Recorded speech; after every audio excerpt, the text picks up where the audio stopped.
Are you kidding me right now? Guys, we got to talk about this. New National Highway Transportation Safety Administration rules, NHTSA, talk about how cars won't need a wheel anymore.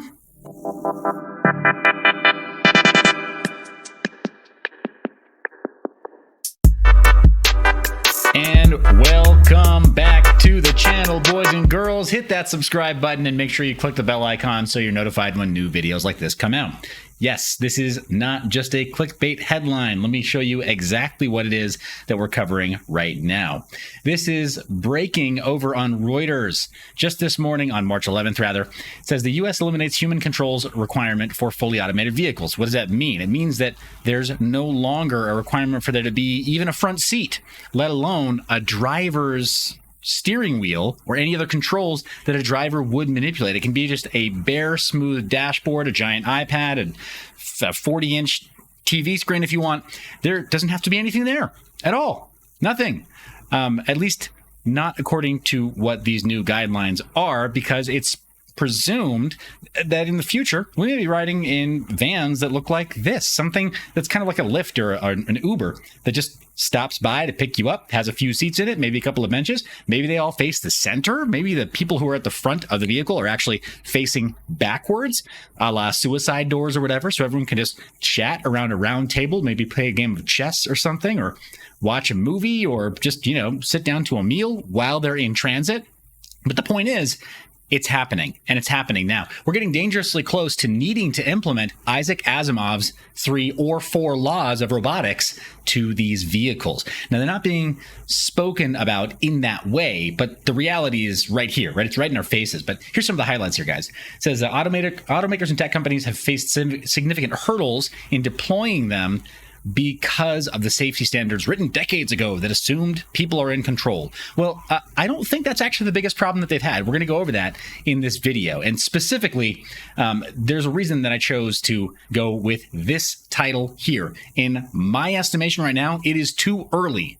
Yes, legislation can be made to plan for the future, but it's too early for us to trust our meat suits, right, our bodies, into vehicles like this that maybe don't have any controls at all. Even Tesla is saying that their assisted the assisted mode, right? The assisted mode, which they call autopilot, is not technically an autopilot. It's not fully autonomous, and it shouldn't be treated as such yet. So if Tesla is saying that, and they're the largest auto manufacturer dealing in this business of automated driver assistance, right? Then maybe we should be paying attention to what they're saying. I think we have actually now, we're at the beginning of bridging a divide that is very tricky to bridge. And starting with the legislation, getting the government involved in it now, I think it's too early. I think we need to keep these controls, but let's go over some of the article so I can show you what it is that I mean.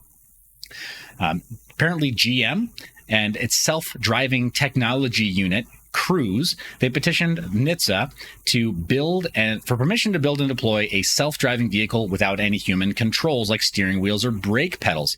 Here's the thing. NHTSA doesn't need to give them any permission to do this on any of their private campuses or on any of their private driving grounds, right? Their private driving courses, right? Where they have these various, almost like racetracks or simulated city driving conditions. They don't need NHTSA's permission to do that in the first place as an R&D project. So the only reason they'd be asking is because they potentially intend to bring something to market. So I'm a little bit concerned by this, guys. I don't know why we think it's so important to get to fully driverless, fully automated and driverless vehicles when we could just be getting more advanced sort of quasi-trolley systems and smarter roads in larger areas. Many of these systems are not going to be particularly useful in rural areas anyway.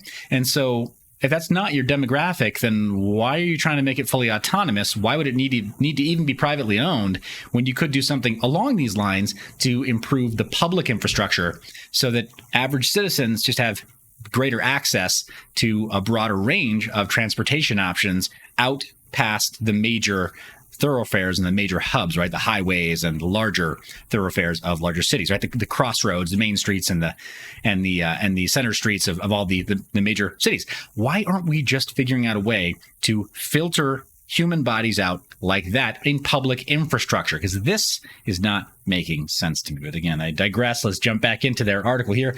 They think that NHTSA needs to give them their blessing for GM to be able to make this thing. But apparently, the current rules, these rules that they propose would revise regulations that assume vehicles, air quotes, will always have a driver's seat, a steering wheel, an accompanying steering column, or just one front outboard passenger seating position. So they're presuming that, the entire front bench or front bucket seats or any front positions for a driver or even for a passenger could potentially just not exist.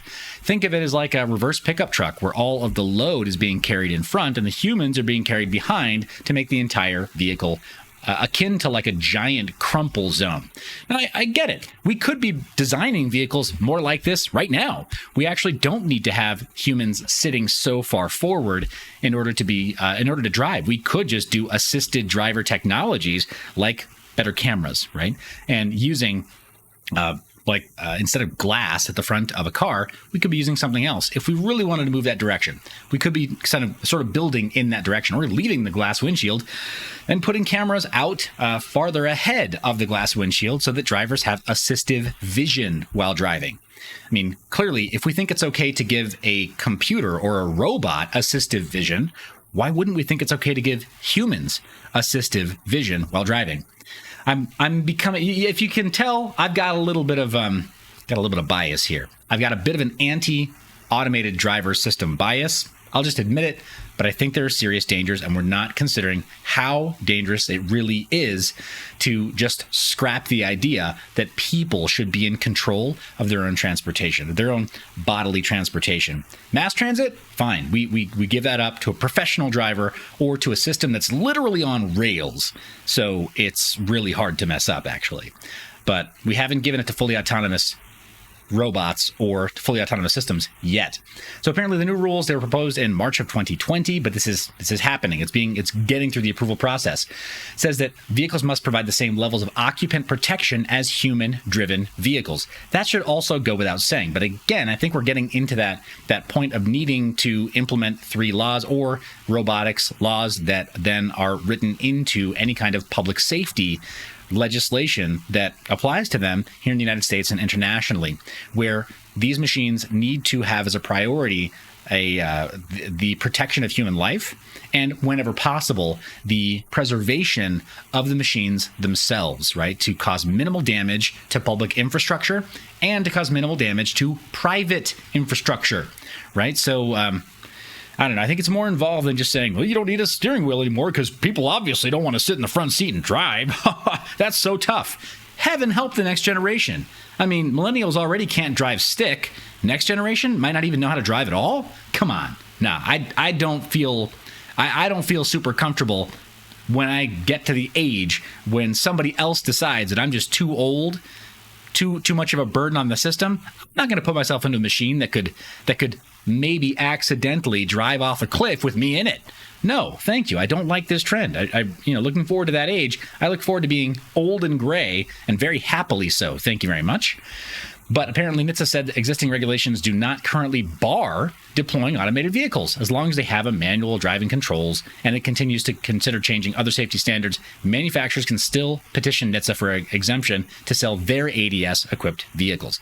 So I guess my point is, the petition, is it a nothing burger? No, but I think that NHTSA's got a very, very level-headed approach to it, just saying, look, nothing is stopping you from adding all the ADS equipment, all the automatic driving equipment, and just leaving a front seat and a driving wheel, a steering wheel. And I'm more of that camp. I want all of this automated self-driving add-on nonsense to be entirely separate from the driving experience. 100% separate.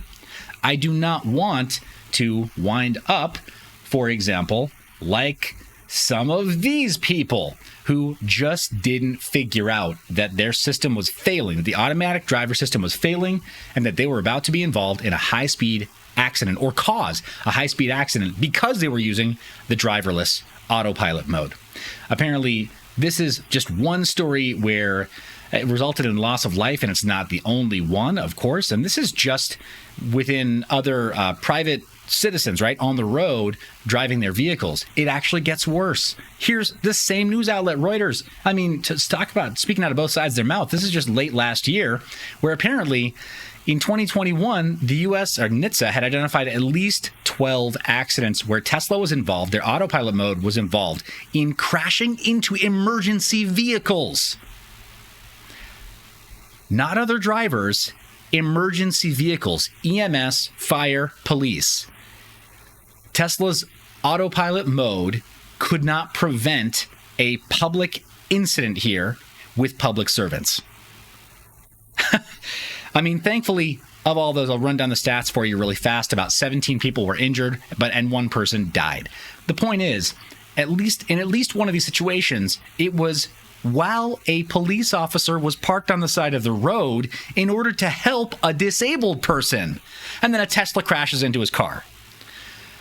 Do not want. Can't say this strongly enough, guys. I think this is a big, big deal breaker. I've already got serious trust issues with any kind of a vehicle that can be remotely controlled or killed. I do not appreciate the direction that all this legislation is moving.